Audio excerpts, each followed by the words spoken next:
নমস্কার বন্ধুরা, আমার চ্যানেলের আরও একটি নতুন রেসিপিতে আপনাদের সবাইকে স্বাগত।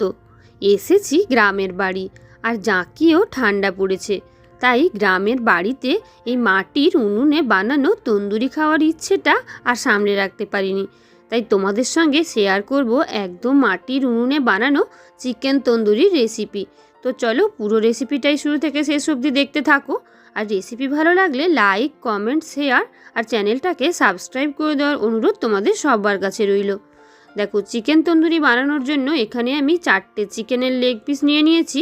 তাতে মিশিয়ে দিয়েছি প্রয়োজন মতন লবণ, হাফটা মতন লেবু চিপে পুরোটা রস দিয়ে দিয়েছি, আর দিয়ে দিয়েছি 2 থেকে 3-4 চামচ মতন আদা, রসুন আর কাঁচা লঙ্কা একসঙ্গে পেস্ট করা।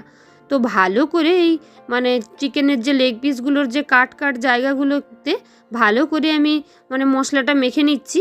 এতে কি হবে, মশলাটা ভালো করে ঢুকবে আর তন্দুরির স্বাদটাও অনেকটা ভালো হবে। আর এভাবে লেগ পিসগুলোতে অবশ্যই কাট করে দিতে একদমই ভুলে যাবেন না। চিকেনটা ম্যারিনেট করে 15 থেকে 20 মিনিট রেখে দেওয়ার পর আর একটা মশলা রেডি করছি। এটাতেও চিকেনটাকে ম্যারিনেট করব। দিয়েছি প্রায় 4 চামচ মতন সর্ষের তেল, তার সাথে 2 চামচ মতন লঙ্কার গুঁড়ো, 2 থেকে 3 চা-চামচ মতন টক দই, 1 চা-চামচ ধনে গুঁড়ো, 1 চা-চামচ জিরে গুঁড়ো, সামান্য লবণ, যেহেতু আগে লবণ দেওয়া আছে তাই 2 চামচ মতন বেসন, দিয়ে দিলাম 1 চামচ মতন গোলমরিচের গুঁড়ো, 1 চামচ কাশ্মীরি লঙ্কার গুঁড়ো, কিছুটা চিকেন মশলা আর সামান্য বিরিয়ানি মশলা দিয়ে সব কিছুকে খুব ভালো করে চামচের সাহায্যে কিংবা হাতের সাহায্যে সুন্দর করে মিশিয়ে নেব।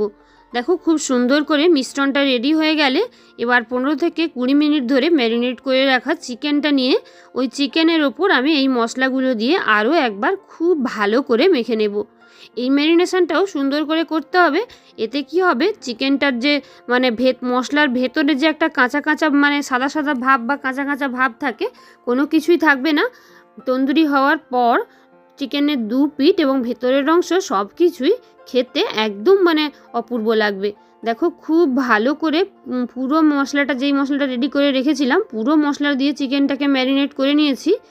এবার এটাকে আমি আধ ঘন্টার জন্য রেখে দেব। তো তোমাদের কাছে সময় থাকলে কিন্তু 1 ঘন্টা কিংবা 2 ঘন্টা কিংবা চাইলে এটাকে ম্যারিনেট করে ওভারনাইটও রেখে দিতে পারো। প্রায় আধ ঘন্টা কিংবা তারও একটু বেশি সময় পর উনুনে কড়াই বসিয়ে নিয়েছি। তোমাদের আগেই বলেছি রান্নাটা আমি করব কিন্তু কাঠের জালে উনুনের মধ্যে। তো তোমরা এই রান্নাটা কিন্তু গ্যাসেও করতে পারো, আবার কয়লার আঁচের যে সমস্ত হয় কয়লার আঁচ, ওই সবগুলোতেও করতে পারো। তো আমি যেহেতু গ্রামের বাড়ি এসেছি আর উনুনও পেয়ে গেছি, তাই জন্য এটাকে আমি উনুনের আঁচেই বানাচ্ছি। তো দেখো, কড়াইতে সামান্য প্রায় ওই 2 চা-চামচ মতন তেল দিয়ে আমি চিকেনটাকে ভালো করে কড়াইয়ের উপর সাজিয়ে দিলাম। এবার কিছুটা সময় ঢাকা দিয়েছি। এতে কি হবে, চিকেনটা সেদ্ধও হবে আর ভাজা ভাজাও হবে। প্রায় 3-4 মিনিট মতন ঢাকা দিয়ে রান্না করার পর চিকেনটাকে একবার আমি উল্টে নিচ্ছি। দেখো, চিকেনের এক পিঠ হালকা ভাজা ভাজা হয়েও গেছে। তো ভালো করে আরও এক পিঠও ভাজা ভাজা করে নেব, চিকেনটা যাতে মোটামুটি প্রায় 80% মতন সেদ্ধ হয়ে যায়, এমনভাবে কড়াইতে চিকেনটা রান্না করে নেব। দেখো, চিকেনটা 2 পিঠ সুন্দর করে ভাজা ভাজা হওয়া অবধি ওয়েট করব। তার জন্য আরও একবার আমি ঢাকা দিয়ে দেব, এতে অনেকটা তাড়াতাড়ি কাজটা হয়ে যাবে। তো দেখো, আবারও প্রায় 3-4 মিনিট ধরে ঢাকা দিয়ে রাখার পর এখানে দেখো চিকেনের অপর পিঠও কিন্তু ভাজা ভাজা হয়ে গেছে প্রায়। আর গ্যাসের ক্ষেত্রে করলে তো এটা মিডিয়াম টু লো ফ্লেমেই করতে হতো এখন, কিন্তু যেহেতু উনুনে করছি তাই উনুনের আঁচ বুঝে বুঝে দিতে হবে। একদম বন্ধ আঁচে করা যাবে না, একটু জাল দিয়ে তারপর করতে হবে। দেখো, 2 পিঠ মোটামুটি সুন্দরভাবে ভাজা হয়ে গেলে এবার দেখো একটা জাল আমি দিয়ে দিয়েছি, তারের জাল উনুনের ওপর। এবার এক একটা করে চিকেন আমি ওই জালের মধ্যে সাজিয়ে দিচ্ছি। তোমরা এখানে উনুনের ওপর 2-3টে শিক সাজিয়ে শিকের ওপরেও দিয়ে দিতে পারো, কোনো প্রবলেম নেই তাতে। দেখো, দেওয়ার পরে এক পিঠ কিছুটা হলে আবার আমি অপর পিঠও উল্টে নিচ্ছি। যেহেতু চিকেনটা প্রায় সেদ্ধ হয়ে এসছে, তাই ওই পোড়া পোড়া হওয়া অবধি ওয়েট করব। আর দেখো, জ্বালন কিন্তু তলাতে খুব সুন্দরভাবে দিয়েছি, কাঠের জাল একদম জ্বলতেই আছে, তোমরা দেখতেই পাচ্ছ।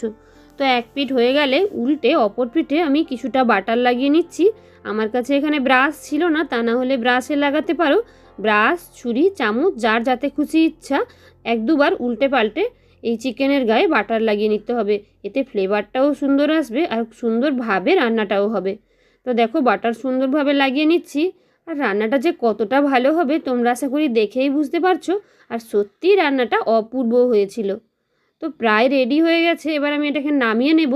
আর দেখো নামিয়ে নিচ্ছি কলা পাতায় করে, যেহেতু এখানে কলা পাতারও অ্যাভেলেবল, তাই কলার পাতার ওপর সাজিয়ে নিচ্ছি চিকেন তন্দুরি।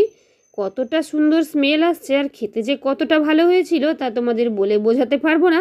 তো তোমরা যদি কাঠের জাল পাও তো ভালোই, আর তা না হলে মানে গ্যাসে একবার এভাবে বানিয়ে দেখতে পারো, সত্যিই অপূর্ব লাগে।